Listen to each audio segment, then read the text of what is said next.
नमस्कार साथियों, आप देख रहे हैं फौजी न्यूज़ 24 और मैं मेरे सहयोगी मिंटू सैनी के साथ महेश चौहान भिवानी से। भिवानी में एक बार फिर तांत्रिकों ने अपना जाल फैलाना शुरू कर दिया है और भोली भाली जनता को बरगलाकर उनके साथ गलत काम तक करने के लिए उतारू हो चुके हैं। तांत्रिक भिवानी के बीटीएम चौकी से सामने आया है मामला और पुलिस पर भी लगे हैं गंभीर आरोप कि पुलिस दर्ज नहीं कर रही है शिकायत। महिला ने लगाए आरोप। उसके बाद महिला और उनके कुछ पड़ोसियों के साथ पहुंची एसपी भिवानी के पास। देखें मिंटू सैनी की यह रिपोर्ट। जी, मेरा नाम सुशीला है जी। मेरी बड़ी बेटी ट्विंकल, उनकी तबीयत खराब हो गई थी। एक बार मैं किसी मेरी हेल्पर के कहने से मैं उसके पास गई। उन्होंने कई दफ़ा कह लिया था उसके पास जा, उसकी बेटी उससे सब ठीक होगी जी। मैं उसके कहने से चली गई तो जो उन्होंने कहा कि इसके साथ में पढ़ने वाली लड़की ने इसको कुछ खिलाया है, उसका कारण ये बीमार हुई। तो उसने कहा उसने पुड़िया दी कि मैं इसका इलाज कर दूंगा। जैसे चलते चलते उसने फिर कहा 7 इतवार को मेरे यहाँ माथा टिकवाना पड़ेगा। हमने बीच में जाना बंद कर दिया था। फिर उसका फ़ोन आया, बोले सुशीला क्या बात आती नहीं। तो जी मैं एक बार फिर गई, बोले 7 इतवार है, इसका माथा टिकवाओ यहाँ पे और ये बिल्कुल ठीक हो जाएगी जी। हमें हर इतवार को मैं जाने लगी जी। 23 सितंबर की रात को मेरी छोटी बेटी सपना में दबगी जी। दबगी तो वो डर गई। डरने के बाद भी मैंने उसके पास फ़ोन किया। मैं कहा जी ऐसी ऐसी बात है, मेरी छोटी गुड़िया सपना में दबगी है नो, मैं देख के बताऊँगा।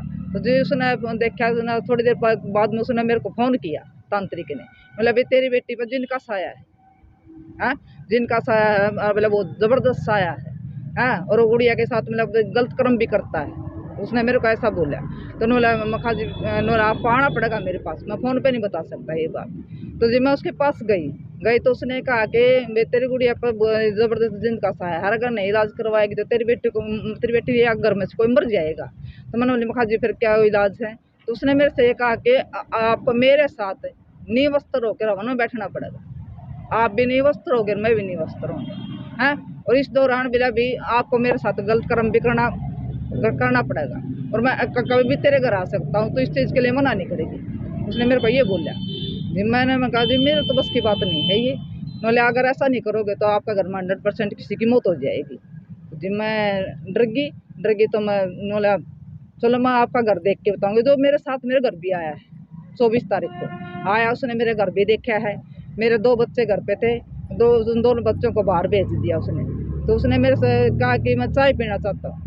तो चाय बना, मैंने उसके लिए 1 कप चाय बनाई। तो चाय में उन्होंने मैं सुशीला इतनी नहीं पीऊँगा, आधी आप ले लो जी। मैं 1 कप मैंने उसको प्याली में डाल के दी थी, गिलासी में डाल के दी थी। मैं कटोरी लेने चली गई, पता नहीं उसने चाय में क्या मिला जी। उस चाय को पी के ना मैं सुन्नी सी होगी।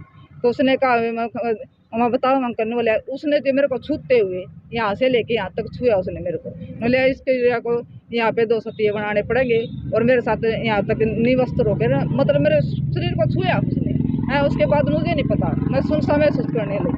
तो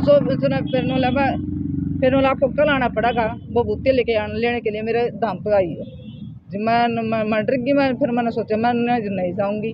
उसका जी फिर मैं अगले दिन आंगनबाड़ी में चली गई। उसका फिर फ़ोन आया जी। मतलब सुशीला कब आएगी। मैं कहा अंकल जी किस लिए। नोला बबूती लेने के लिए नहीं आना तेरे को, ज़्यादा तेरे को डर नहीं लगता है। मैं कितना बड़ा पोचा तांत्रिक हूँ तुझे पता है ना। हाँ और तो नहीं करेगी तो बोला मैं क्या क्या कर दूँगा। उसने मेरे को डराया। तो जब मेरे को अकेले आते हुए डर लगा, मैं अपने बेटे को साथ लेके गई। नोला तो बेटे को क्यों साथ लेके आई है। मैं कहा जी मन अकेली न इतनी दूर से मैं कैसे आऊँ चल के। नोला बेटे को भेज दे। मैंने जी नाजी मैं तो मेरे बेटे में साथे जाऊँगी। मन्ना जी उससे डर लगा तो फिर सुबह बूते दे उसने फिर नोला मखा जी अंकल मैं ये विधि नहीं कर सकती। मैं तो कोई और तरीका हो तो बता दो। दूसरा तरीका उन्होंने एक विधि और है।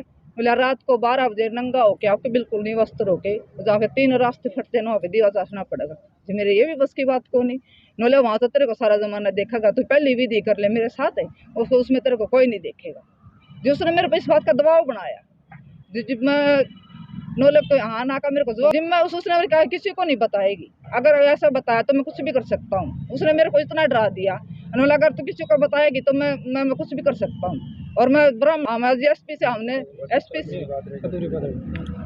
जी फिर मैं घर ना आ गई नोले अगर तू कल नहीं आएगी ना तो मैं तेरे पास फ़ोन करूँगा जी। ऐसे 26 तारीख आ गई। 26 तारीख को जी मैंने डर दिन मैंने उसका फ़ोन आएगा जी। मैंने डर दिन पॉइजन खा लिया जी। फिर मेरा अस्पताल में इलाज हुआ है। अस्पताल में इलाज होने के बाद जो वहाँ भी मेरी बयानबाजी हुई, उस दिन मैं होश में नहीं थी जी, मैं ठीक नहीं थी।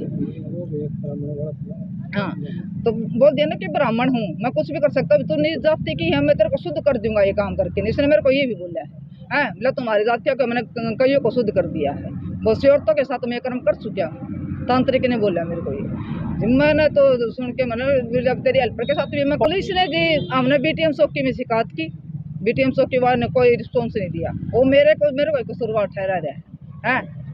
मेरे को ये कह रहा है कि तू उसके पास गई क्यों? जी कोई मजबूरी है जाने चला भी जा कर बंदा, तो ये थोड़ी है कि मेरी इज्जत पे हाथ डालेगा वो है। तो आज कहाँ पहुँचे थे? आज एसपी ऑफिस में गए हैं। एसपी साहब ने क्या कह रहे हैं कि कार्रवाई करेंगे। मेरा नाम दिनेश कुमार है और मैं शिव कॉलोनी भिवानी का रहने वाला हूँ। और ये मामला आपको पूरी जानकारी मिसेज ने दे दी है। और चौकी में जब हम गए तो उन्होंने पहले कहा कि आपने सुसाइड किया है, ये केस तो आपके ऊपर ही बनता है। उसने डराते हुए पहले दिन बुलाया, हमने 3 तारीख को ये दिया था चौकी में। उन्हें डराते हुए कहा कि आपके ऊपर केस बनेगा। भाई हमने कहा भाई हमारे ऊपर क्यों बनेगा, क्योंकि हरासमेंट तो उन्होंने की है, उस तांत्रिक को उसके ऊपर बनाओ। बोले उसके ऊपर तो कोई कार्रवाई बनती ही नहीं, ये तो आपके ऊपर बनेगी। और ये कह के बोला मैं उसको बुला रहा हूँ। तो उसने तांत्रिक के पास फ़ोन किया, उसने एक बार तो कहा आने के लिए, फिर वो नहीं आया। हमें फिर अगले दिन बुलाया, चौकी इंचार्ज ने, पवन ने PSI है पवन, उन्होंने अगले दिन बुलाया। अगले दिन बुला के वो दूसरा पक्ष भी है तांत्रिक, उनको भी बुलाया और दोनों की बात सुनी। दोनों की बात सुन के उन्होंने कहा कि इस पे तो SC एक्ट का मुकदमा बनेगा। और ये कह के हमें घर भेज दिया, क्योंकि मेरे पास SC एक्ट की पावर नहीं है, वो DSP साहब करेंगे। और या तो मैं शनिवार को पेश कर दूंगा आपको DSP साहब के सामने, या फिर सोमवार को तो पक्का करवा दूंगा। जब सोमवार को गए, फ़ोन आया तो हम सोमवार को गए चौकी में, तो मैंने कहा भी हम आ गए हैं, चलो DSP के साहब के पास। तो उन्होंने दूसरा पक्ष और आ रहा है, उसको भी लेके चलेंगे। लेकिन दूसरा पक्ष आने के बाद चौकी इंचार्ज ने कहा कि आप यहाँ बैठ के समझौता कर लो। वहाँ पर उन्हें समझौता का पूरा दबाव बनाया और हमारे ऊपर भी उल्टे सीधे वो कह के बातचीत करके डराने की कोशिश की। और ये कहा कि मेरे पास बहुत पावर है, मैं इस केस को वो डिस्पोजल कर दूँगा। और कहा कि पहले आपने जो बयान दिया था आपकी मिसेज ने, वो रिकॉर्डिंग है। हमने कहा भी रिकॉर्डिंग सुनाओ, तो उसने कोई रिकॉर्डिंग नहीं सुनाई। ठीक है, रिकॉर्डिंग का बहाना करके दबाव बनाने की कोशिश कर रहा था समझौते के लिए।